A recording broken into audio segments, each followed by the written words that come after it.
Last week, I discussed the rise of Prada into a legitimate luxury fashion house. I sort of set the scene, maybe it pumped up the brand a little bit. This week, I think it's time I do a little bit of truth telling and let you know what Prada really is. There's a darker side to the story.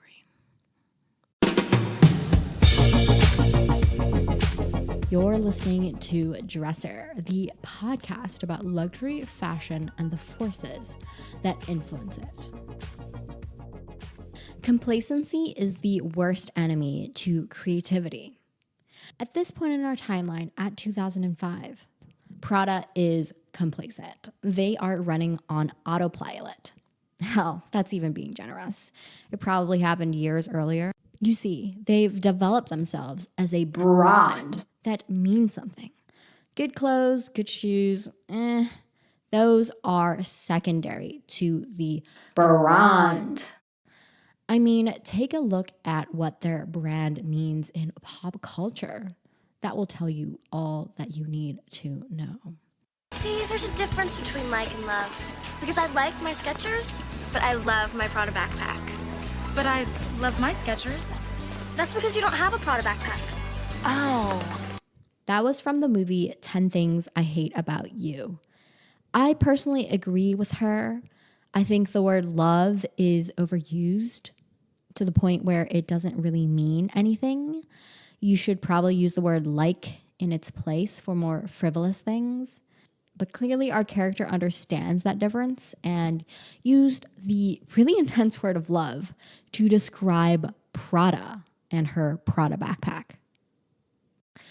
Another movie, The Devil Wears Prada, built up the mystique of the brand.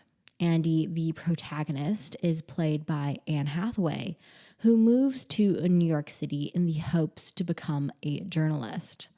At the start of the movie, she's portrayed to be frumpy.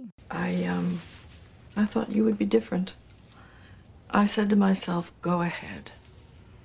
Take a chance. Hire the smart fat girl. At the end, she conforms to the world of working for a glossy magazine, and thus it transforms and butterflies.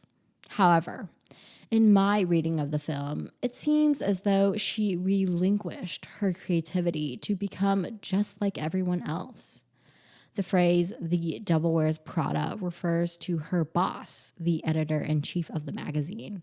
Although the book and the movie portray the message that her butterflying into a fashionista is a great thing, I want to read in between the lines and give my own analysis of the movie. Prada can be synonymous with the idea of conformity. Although it's a luxury brand and unattainable to most people, i.e. rare, but if everyone in the office is wearing Prada, it's not so special anymore. The person who is special is that one girl wearing a so-called frumpy outfit, perhaps a cerulean blue sweater. You go to your closet and you select, I don't know, that lumpy blue sweater, for instance, because you're trying to tell the world that you take yourself too seriously to care about what you put on your back. But what you don't know is that that sweater is not just blue. It's not turquoise, it's not lapis, it's actually cerulean. It's just sad to me that at the end of the movie, she becomes like everyone else. Although the movie's message isn't explicitly stating this, they try to portray the fact that Andy becoming just like everyone else as a good thing. To me, that message is not a good one. Relinquishing your individuality to fit in with other people is never okay in my books. Will I show this to my future daughter? Probably not. Not only does Prada appear in cinema, but it has also made its way into highbrow art. Picture this. You're driving on a 2-lane highway with nothing before you but open land. Suddenly, to your right, you see a single building appearing in the distance. As you drive closer, you see that it's a storefront. You drive up right next to it and you park your car and step out into the hot, dry Texas desert. It says Prada on the awnings. Intrigued, you walk up for a closer look.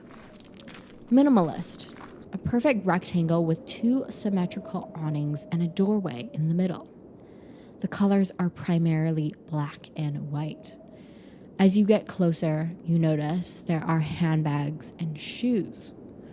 Walking around the side of the building, there looks to be graffiti spray painted. Dumb, it reads. With the hot sun beating down on you and somewhere else to be, you get back into your car and make the long drive back to civilization. What I just described to you is how you would see the art installation called Prada Marfa, designed by 2 Danes, how fitting, Ingar Dragset and Michael Elmsgreen. They wanted to create this art installation as a piece that would deteriorate over time. So in 20, 30, 100 years, it will become a vestige of itself. That's funny because in no way would this ever last long enough for that to happen. But before I get to my analysis, or as you can already tell by the tone of my voice, my gripe with this art piece, let me tell you a little bit more about it. The artists claim that the whole building was built with biodegradable materials. The bricks are adobe, but there are literally millions of other houses made from the exact same materials that Prada Marfa is made from, adobe glass, carpet, and paint. But we move. Actually, we don't move because I have one more point about the biodegradable status of the building. You're housing Prada items which are not biodegradable, which is also the whole purpose for the building art installation even being built. I don't understand. The design of the building was in line with the tone and style of the shops in Milan. Miuccia Prada even provided the installation and the artists with some shoes and accessories from the brand's Fall/Winter 2005 collection. Aside from it being totally Instagrammable, what is the deeper significance? I think what makes this piece of art sticky is that it's unexpected. You're in rural Texas. Why would an Italian luxury fashion house be located in the middle of nowhere? There's no use for luxury fashion if there's no one around you to show it off to. Remember, luxury fashion is all about perceived power and perceived status. However, rural Texas doesn't exist in a vacuum.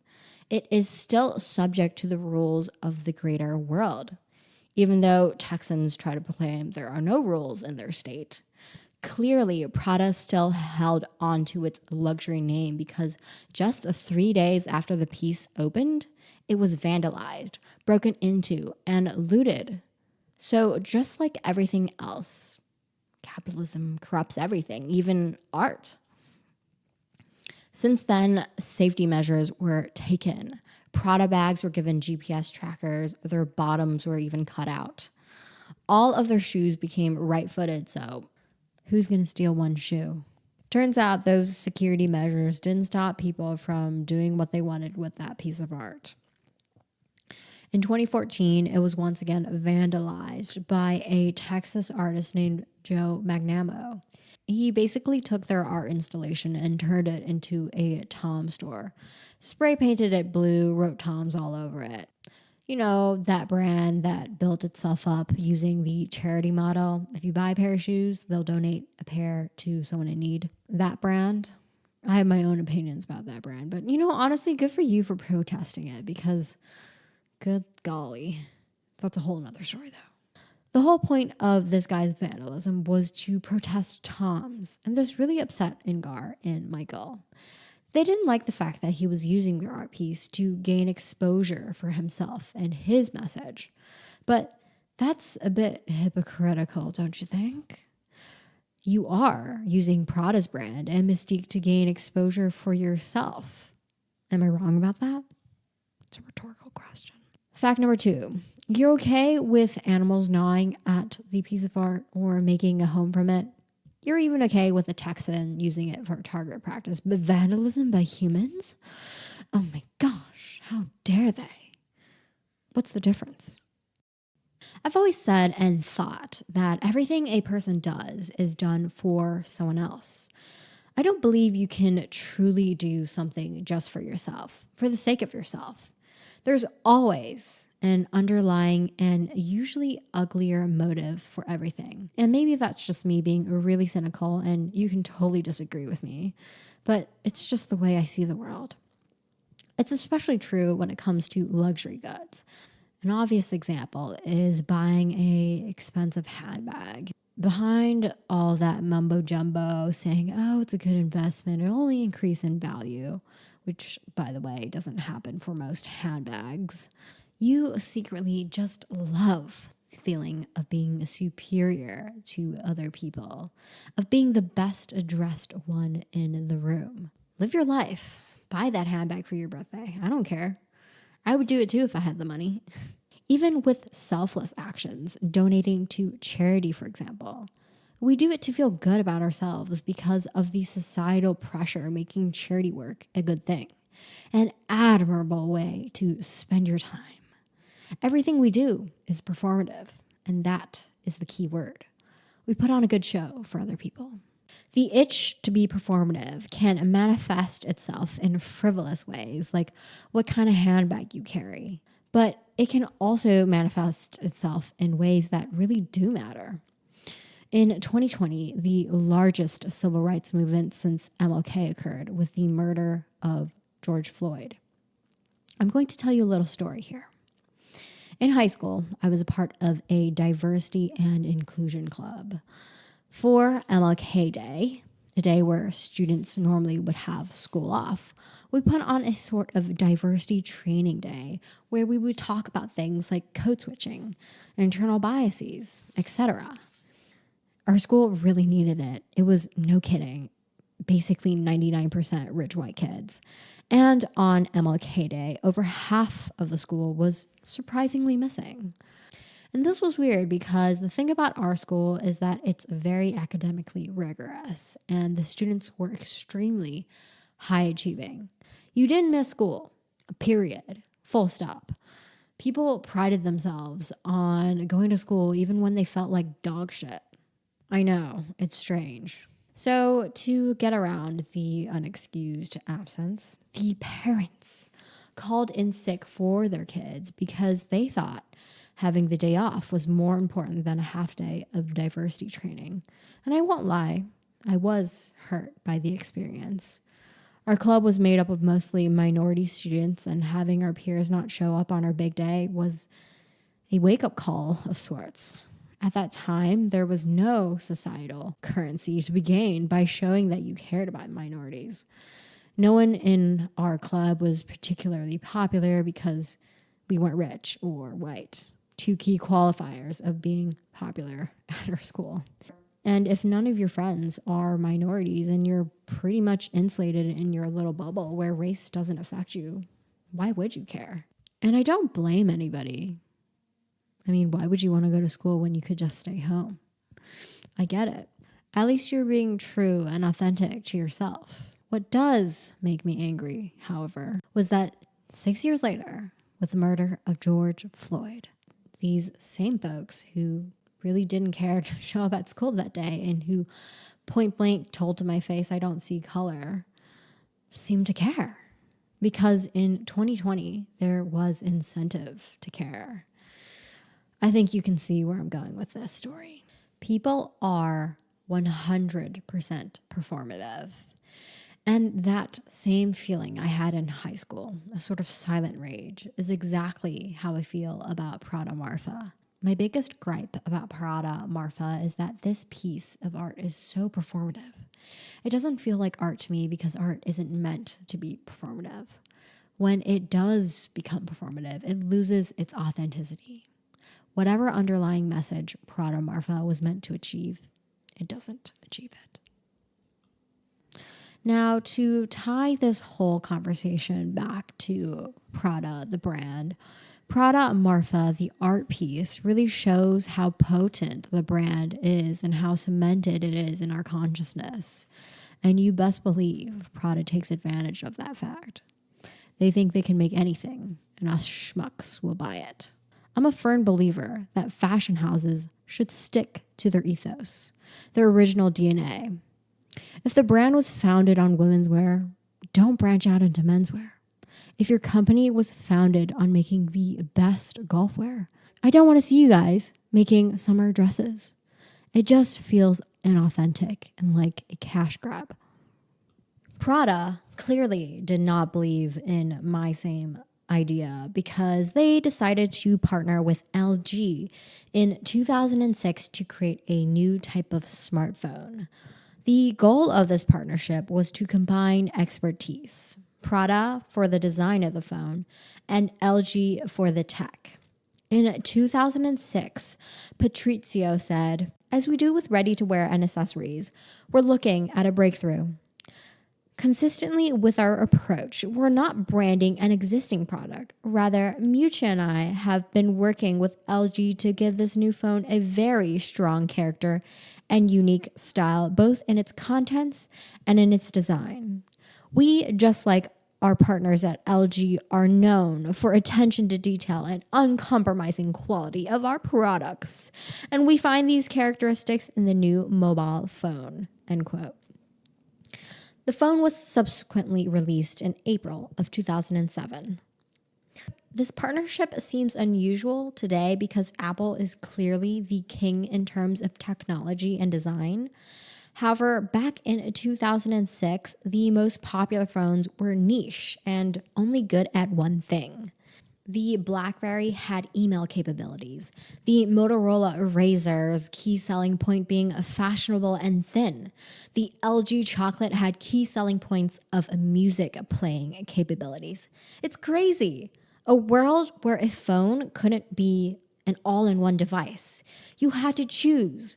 Do you want music? Well, then you'll have to sacrifice your email or being fashionable. Do you want email? Well, then no music for you. It was a different time, I tell you. Not that I really remember it at all. I actually didn't get my first cell phone until I was 16. I think I was 16. Wow. Anyway, going back to the topic at hand. The LG Prada phone was actually quite innovative, even though it never really captured the market share. It was the world's first touchscreen phone. Long pause. That's crazy town. I feel like I'm shattering history here. In fact, the entire screen was coated in glass. While other phones were still using physical buttons, the LG Prada phone was a huge leap forward into the future. The LG Prada phone was released first, before the iPhone. The phone was unveiled at a design show in September of 2006. Then in 2007, the iPhone was unveiled and had some very similar characteristics. The phones were similar in terms of hardware, but not software. Am I using that correctly? I'm just saying they looked the same. They were both phones with sleek designs made of all glass, and they were touchscreen. When LG and Prada saw the iPhone, they publicly released a statement accusing Apple of being a, quote, copycat Prada phone. So why didn't their phone take off? Was it pricing? As much as Apple is the devil for overpricing and overcharging for their stuff, luxury fashion can sometimes be even worse. The first iPhone cost $499 in 2007. The LG Prada phone cost a staggering $800. I don't think it was the price because people still bought the phone. In the first 18 months and probably the most successful 18 months, they sold a total of 1 million units. Comparatively, the iPhone sold 1.39 million units in 2007. As far as new product launches go, that's not really too shabby. But what about staying power?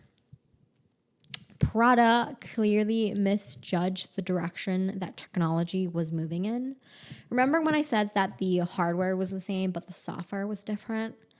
Well, with the iPhone, the screen was bright and fun, whereas the Prada phone was dark, minimalistic, and monochromatic, reflecting, of course, the Prada brand. But that's where hubris got them good. A little sassy tongue click. Just because your brand is dark and boring doesn't mean that everything has to be dark and boring.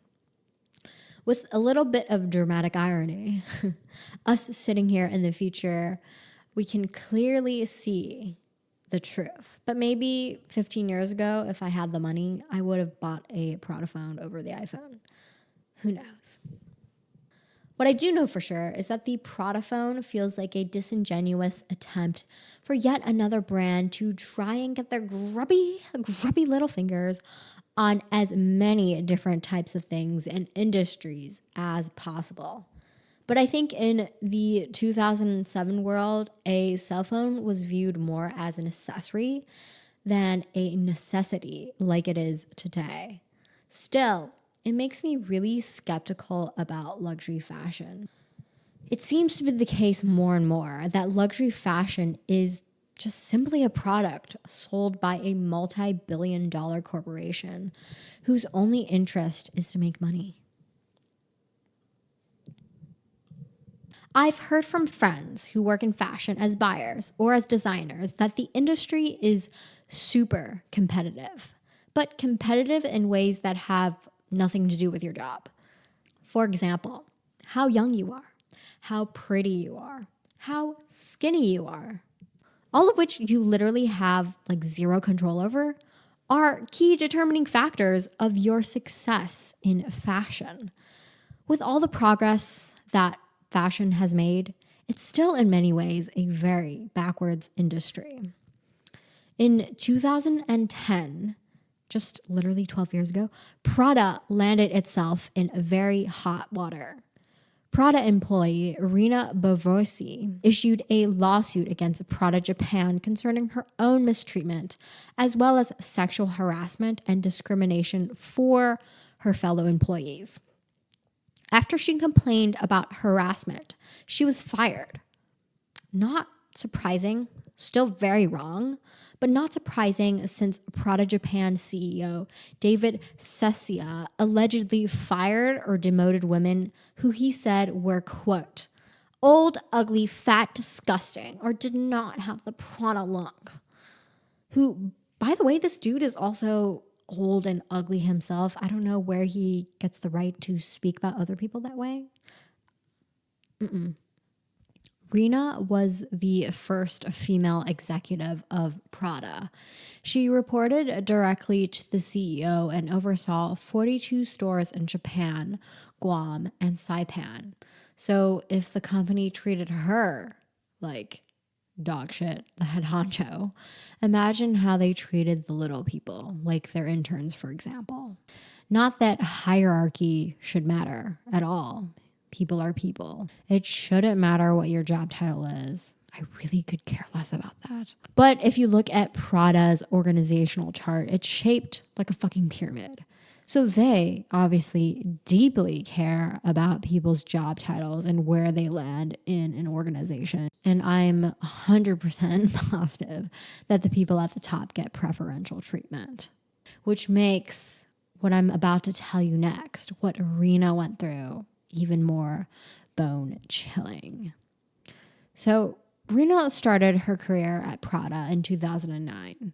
I'm going to use a lot of her own words to describe what she went through because she knows it best. It's a primary source.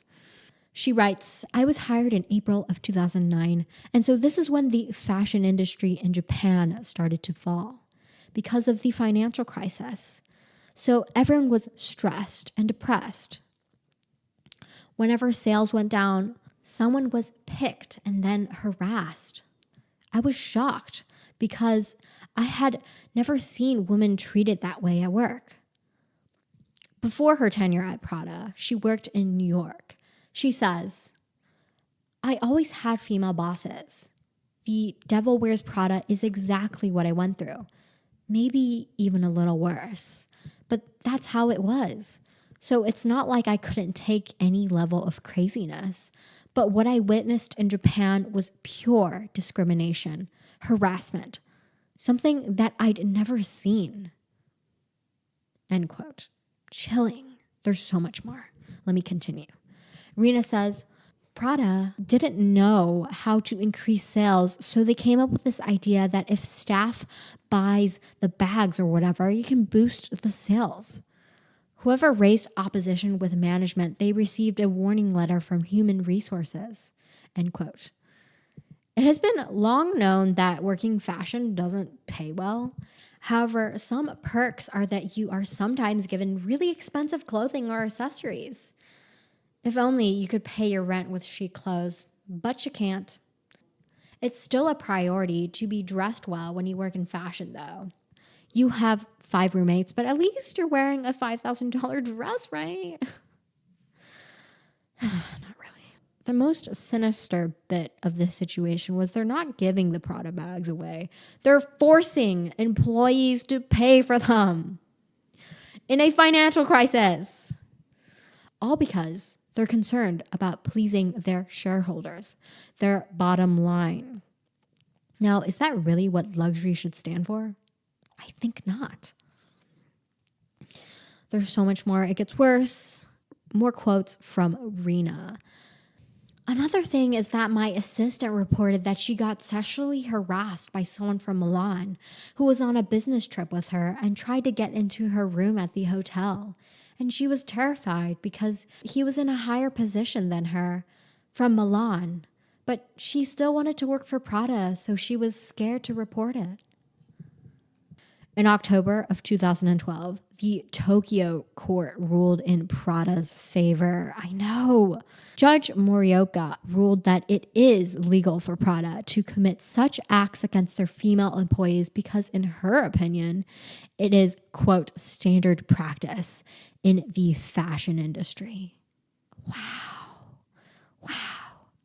If that wasn't bad enough, after Prada wins that lawsuit, they decide to toss some salt in the wound and countersue Rena on the count of defamation for $780,000 for publicly accusing their company for discrimination.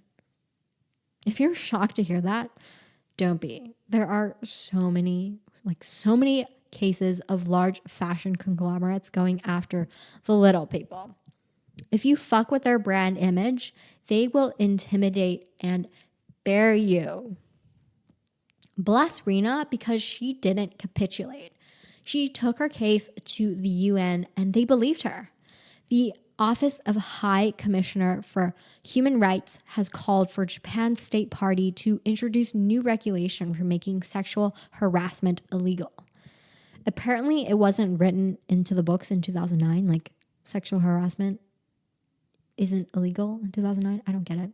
Although nothing the UN recommends is enforceable, and in Prada's eyes, they are cleared from this controversy, it is still always a good thing when a victim is finally believed. Literally, the least you could do is believe someone. In 2022, Japan finally wrote a law that made sexual harassment illegal in the workplace. But that's not the full story because, of course, there are some really weird caveats. It's only, get this, a recommendation. We recommend you not to sexually harass anybody at the workplace, but it's only a recommendation. I feel like there's so many little ifs and buts with this thing. Just make it illegal. It's sexual harassment. Anyway, it's only a recommendation not to harass workers. The law cannot explicitly prohibit discrimination or sexual harassment. I don't know. I think this case reveals something quite sinister about the fashion industry. Things may look beautiful from the outside, but deep down, it appears as though Prada is not. Miuccia built up Prada on the fact that she makes clothes for women. She's a supposed feminist, and the news portrays her as a hero in the fashion industry. But clearly, she has other values that are far uglier. Prada's biggest asset is their brand. Their bags are not produced all that well. Their designs are rather basic and boring. I guarantee if you took that logo off of their bags, no one would purchase their goods. In fact, they're so concerned about their brand that they want to even keep the most trivial things uniform.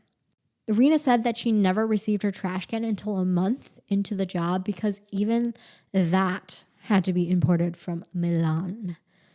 At the end of the day, it seems as though Prada keeps a very, very close watch on their brand image, even if the price of that is the inhumane treatment of their own employees. Miu Miu is one of my favorite brands, of which I own nothing from. I flip my shallow pockets inside out and dust falls out. Not dollar bills, but dust, honey. Miu Miu was created as a sister brand to Prada in 1993. Some sources say 1992, but the official Prada Group website says 1993. So we're going to go with 1993. Before I dive into this section, it was decidedly difficult to research Miu Miu. Not sure why. So here's my take on the brand. Coming in around 50% cheaper than Prada, Miu Miu hoped to target a younger demographic when they first launched. Today, though, I would say the prices are pretty comparable to that of Prada, probably because money was on the line and greed.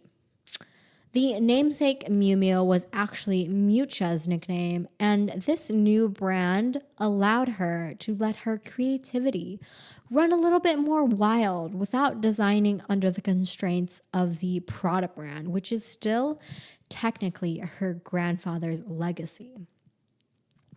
So what sets Miu Miu apart from Prada? If you go onto the Miu Miu website, you'll see in the search page, Miu Miu, US official website, girl at heart.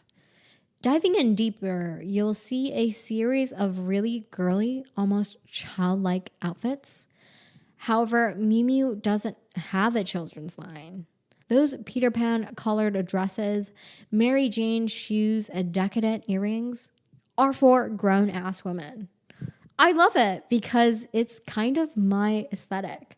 But maybe we should examine why this aesthetic is even a thing in the first place. It's kind of interesting.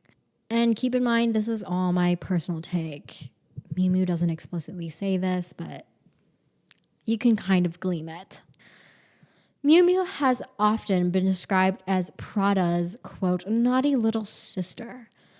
But to me, Miu Miu's brand identity is supposed to be fun, youthful, and the underlying theme for me is that it represents the, don't get it twisted, Lolita aesthetic. Before you jump to conclusions, let's unpack the controversial cultural meaning of Lolita. The meaning of Lolita has evolved and changed over time. It was first introduced to the world in the form of a book written by a Russian novelist Vladimir Nabokov in 1955. There's kind of two understandings of Lolita. There's a version of Lolita that Vladimir Nabokov portrayed, and there is a more pervasive cultural portrayal of Lolita. I want to start with the book's portrayal. Much to my surprise, when I read the book for the very first time when I was 22, I was surprised that the overall message of the book was that pedophiles are awful people.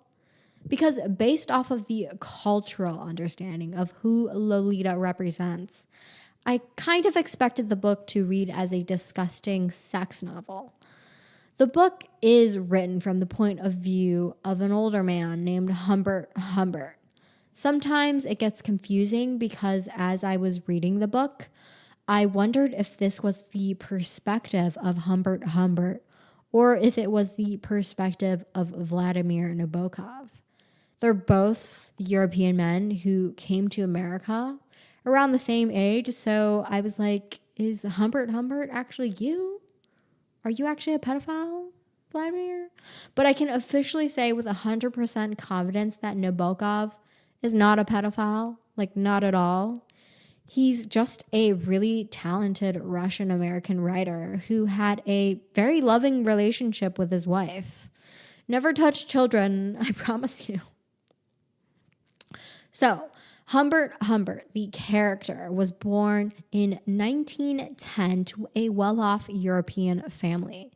When he is 12 years old, he has a so-called life-changing sexualized relationship with a girl his age named Annabelle Lee. This sparks a lifelong fascination with nymphets, a term made up by Humbert Humbert. Humbert Humbert moves to America and meets a 12-year-old girl named Dolores Hayes. He becomes obsessed. His name for her is Lolita. Throughout the book, it feels as though Humbert is trying to plead his case to us, the jury in a way. I'm a dark, twisted human being, but because of my childhood lover, Annabelle Lee, the fact that she died, boo-hoo-hoo-hoo-hoo, I have a weird fascination for little girls. No. The book is, of course, only from his perspective, and quickly you realize how unreliable his story really is. Humbert Humbert has long-winded, maybe you could even say beautifully crafted prose, but they're really just walls of words to cover up for his crimes.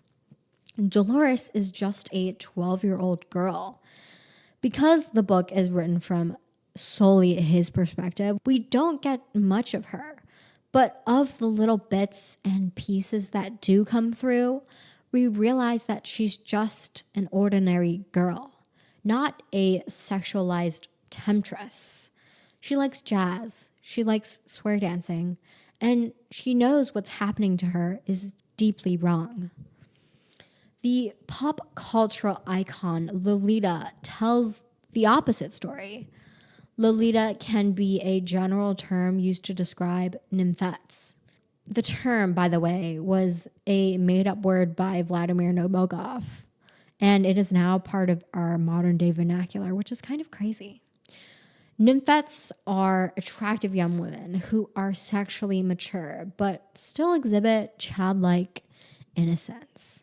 You can see it everywhere in pop culture, in music. And as much as I love her, and I do love her, Lana Del Rey's first album is chock full of Lolita references. Light of my life, fire of my loins, be a good baby, do what I want. Light of my life, fire of my loins. Those are actually the very first words uttered by Humbert Humbert in Nabokov's novel. There are so many movies that perpetuate this stereotype as well. One that comes top of mind for me is the 1993 movie starring Alicia Silverstone titled The Crush, in which she becomes obsessed with an older man. I really like you, Adrian. I really like you too. No, I mean, as a friend. I mean, let's face it, you're 14, I'm 28. That's a big difference. Whatever you say. I remember watching that movie when I was 14, and I really liked Adrian, but also I didn't have the brain capacity to realize how problematic, so problematic that movie really was. Because of fashion's influence on our culture today, I would consider it a part of pop culture as well. The Lolita aesthetic has been used time and time again in fashion, not just in the luxury fashion sphere, but also on the streets. Lolita fashion is extremely popular in Japan. It's defined by knee socks, bows, lots of bows. There are also contexts in fashion where the Lolita aesthetic doesn't imply sexual deviance. JoJo with the bobo can be an example. She's actually a 19-year-old, 6 feet tall, and sounds like a chain-smoking human being. I had this section in my show. I started this show before I came out, and there was this part in it called Sportyland. But she dresses like a little girl, and there's nothing sexual about her brand. She's super wholesome, and I actually kind of like her. But there are other times where the Lolita aesthetic is used in an exploitative way, exploiting people's fascination with young girls and losing their virginity. There's this Marc Jacobs perfume campaign that happened years ago, starring a 17-year-old Dakota Fanning. She's dressed in baby pink, holding a giant perfume bottle between her legs and staring deviantly at the camera. That's all I can describe it as. Ugh, it's really gross. So clearly there's a fork in the road. There are two representations of Lolita. The book version represents Lolita as who she is, a 12-year-old girl who is having the most unimaginably cruel things done to her on a daily basis. She is Dolores Hayes, not Lolita, the name given to her by her abuser. But somehow Dolores Hayes became Lolita, a symbol for sexual deviance, the young temptress. She represents the disgusting romanticization of little girls with older men. And sadly, Lolita, not Dolores, is the persona that stuck with pop culture. Lolita manifests itself in many different ways in the brand Miu Miu. The area I would like to start in is with their footwear. Miu Miu came out with their famous take on the classic ballerina flat. Instead of a classic flat, there are childlike elements added, like a lace-up ribbon, black leather buckles giving a stark contrast to the delicate nature of a ballet flat. But right in your face, it's undeniably Lolita-inspired. Another staple of Miu Miu's footwear are Mary Janes. Today, we kind of think of Mary Janes as shoes worn by little girls. I'm sure you had a pair growing up. I know I did. They were black patent leather. Well, actually, they were plastic. They were a really cheap pair of Mary Janes from Sears. And I remember hating the shoe because I really wanted to be a tomboy, and this shoe was far too girly for my tastes back then. But oh, how things changed. I now have 3 pairs currently, and trust me, my collection is growing. The origin story of the Mary Jane comes in the early 1900s. They were known, boringly, as the bar shoe. However, in 1904, with a little bit of marketing, the Brown Shoe Company of Missouri named their shoe Mary Jane after the cartoon character Mary Jane from Buster Brown's comic strip. Because of their long history, they naturally exhibit a bit of feminine nostalgia. They were first popularized as a children's school shoe, but eventually they were taken over by women. In the 1920s, they were a popular shoe for clubbing. Miu Miu has many versions of this famous shoe, from flats to kitten heels to high-heeled versions. My favorite is probably the glitter double T-strap Mary Jane that came out fall-winter of 2019. I'd say that's a more innocent interpretation of the Lolita aesthetic. One instance that was a little iffy was in the campaign for the Spring-Summer 2015 collection. They cast 22-year-old Mia Goth as their model. She was the star of the film Nymphomaniac, which, yes, don't define people by an acting role, but Nymphomaniac was very, very explicit. The photos taken of her for the campaign were voyeuristic and they had a very creepy vibe. Trust me on that. Although Mia was of age at the time, they styled her to look very childlike. She was posed on a bed, and I don't know, just go look at the photo yourself. I was really uncomfortable looking at it. Miu Miu has always sort of cast a younger woman, or at least a younger looking woman, as their ambassadors or spokespeople. It in itself is not an issue.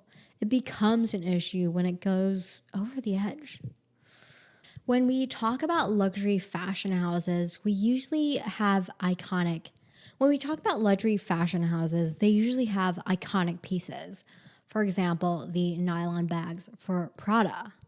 When you look at an item, you instantly recognize that it belongs to that brand, that it belongs to Miu Miu or Prada or whatever. Aside from their iconic punk ballerina flats, Miu Miu is really known for a specialized textured quilting they do on their leather goods. It looks kind of ruffled and it's very ultra feminine and soft. They put this texture on everything. So many different types of leather goods have it, from backpacks to totes to SLGs, all using this distinctive relief. Now, this will relate to what I'm about to tell you next. Venturing into fragrance because, well, money. Miu Miu launched its first fragrance in 2015. They signed an enormous contract with the conglomerate Culti. If you listen to my very first episode of this podcast, you'll know all about it.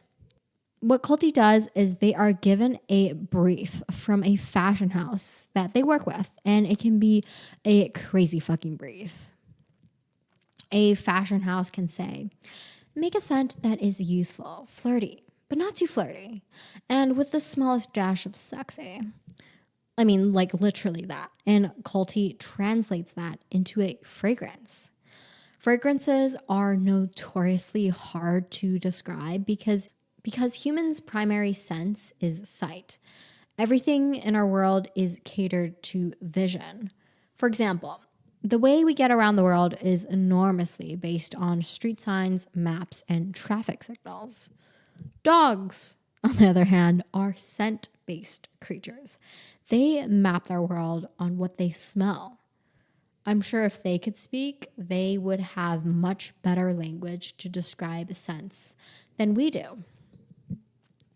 We have so many words to describe the way something looks, but the way something smells, it's so much harder to pin down.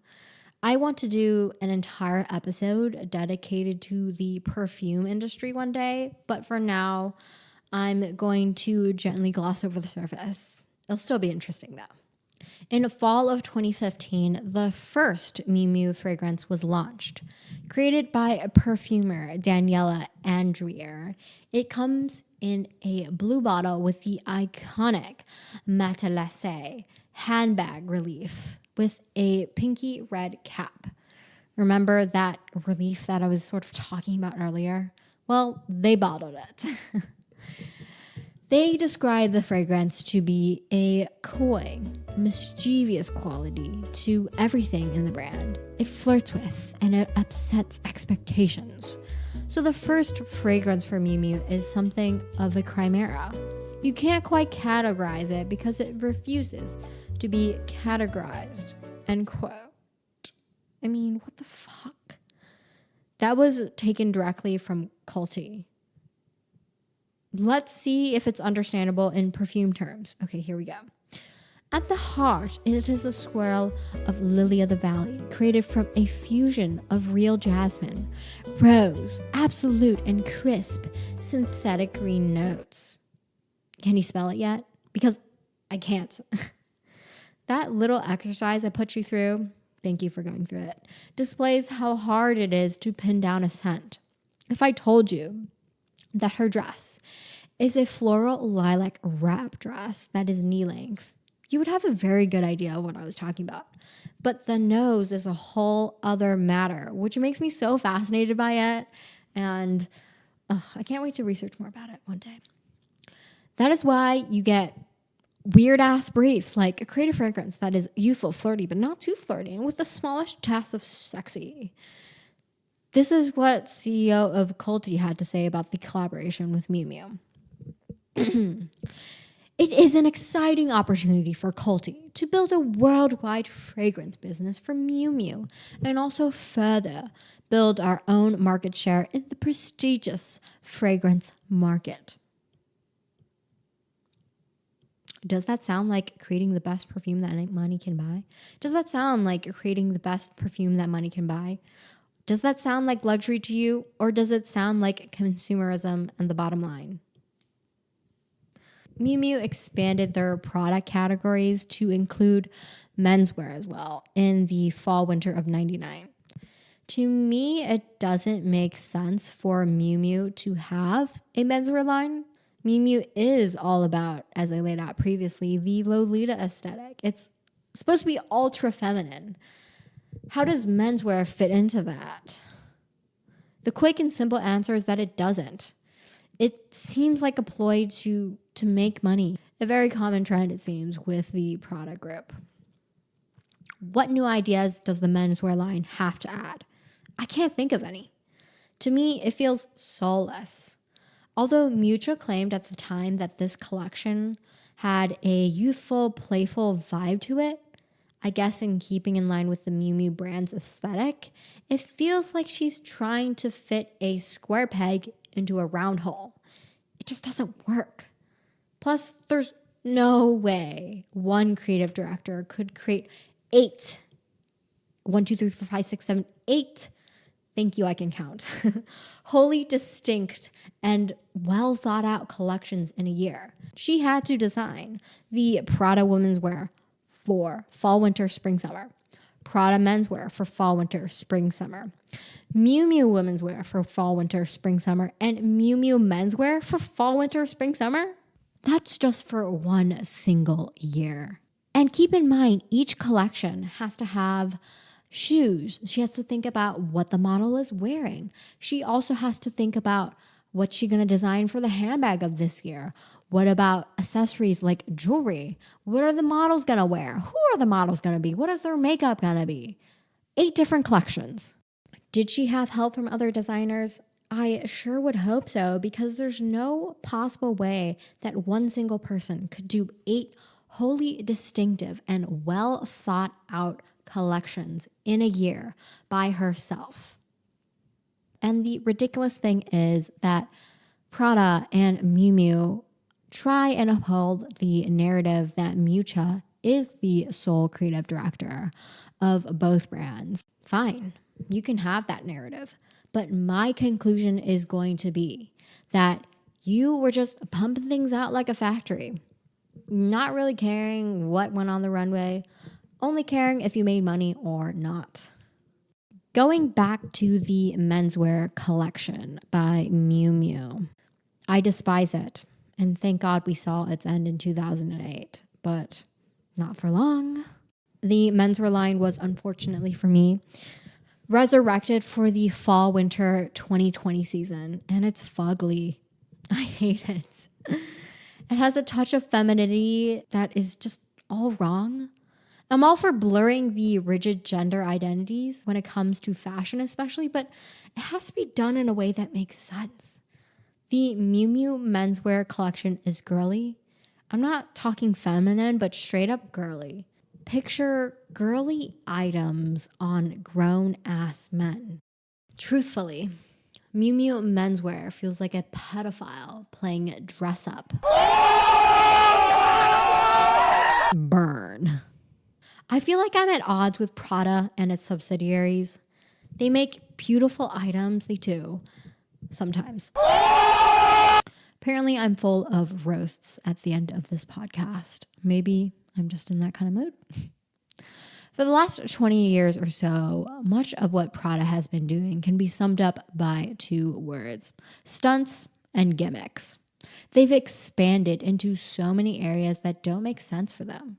Sailing gear, as we saw in episode 1, smartphones, as we saw in this episode, and they think people will buy their stuff based off of their brand name alone.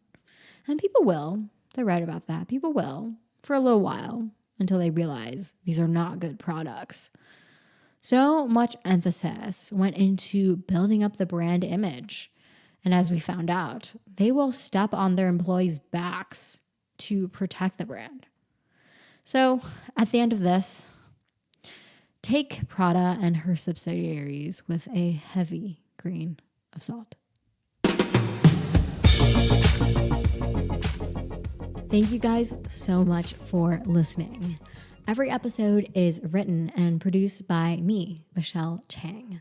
Visit my website, dresserpodcast.com, for all the books, movies, and articles I used to research this episode. You can also follow the podcast on Instagram at Dressher Podcast. I'm on IG at Michelle Z. Chang. Now, this podcast is a passion project for me. It's a total passion project. It takes a lot of time and energy and editing, and oh my gosh, listening back to myself speak is the most cringeworthy activity I've ever experienced. I just want to say that if you enjoyed it, I bet someone else you know would too. Also, if you could please rate my podcast on whatever platform you're listening to it on, it would really, really make my day. I love being able to see new reviews or new rankings. It really makes me so happy. Don't forget, you can also DM me any questions or comments you may have. Next time, we will take a look at the ultimate it girl, Alexa Chung, and what it means to be a muse in fashion, and also just exploring the idea of muses altogether. Fashion your seatbelts. Now, on to my fashion trimmings. A lot of Prada's product offerings and initiatives don't really align with the true character of the brand. And it seems like a lot of the things they do is for a cash grab. I think that is because there are two main forces at play within the Prada group, Patrizio and Miuccia.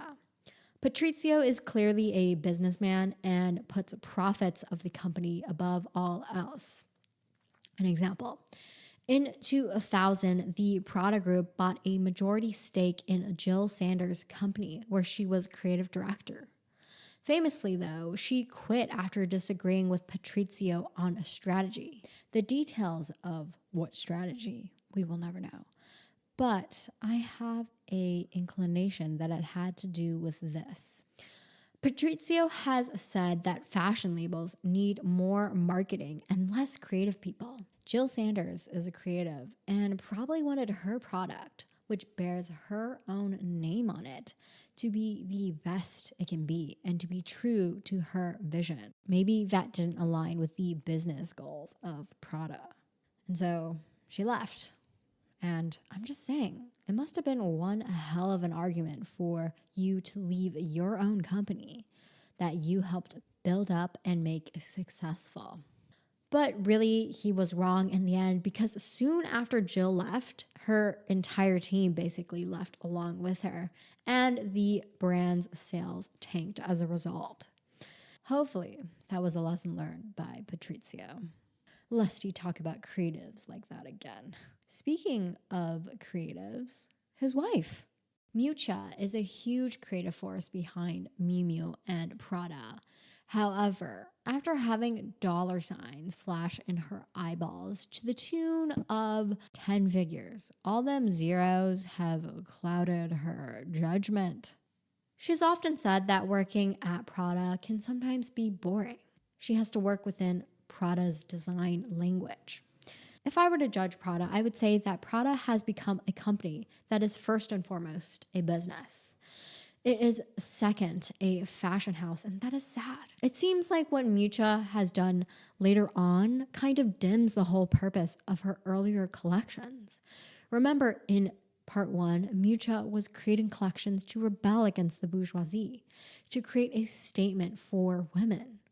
All that seems to have gone away as the desires for profits have taken a hold. Although the Prada group isn't as large as LVMH, I'd imagine in those board meetings, all they talk about is capturing more of the market share, expanding their empire, blah, blah, blah, blah, blah. Expand their empire they do. They own quite a few companies.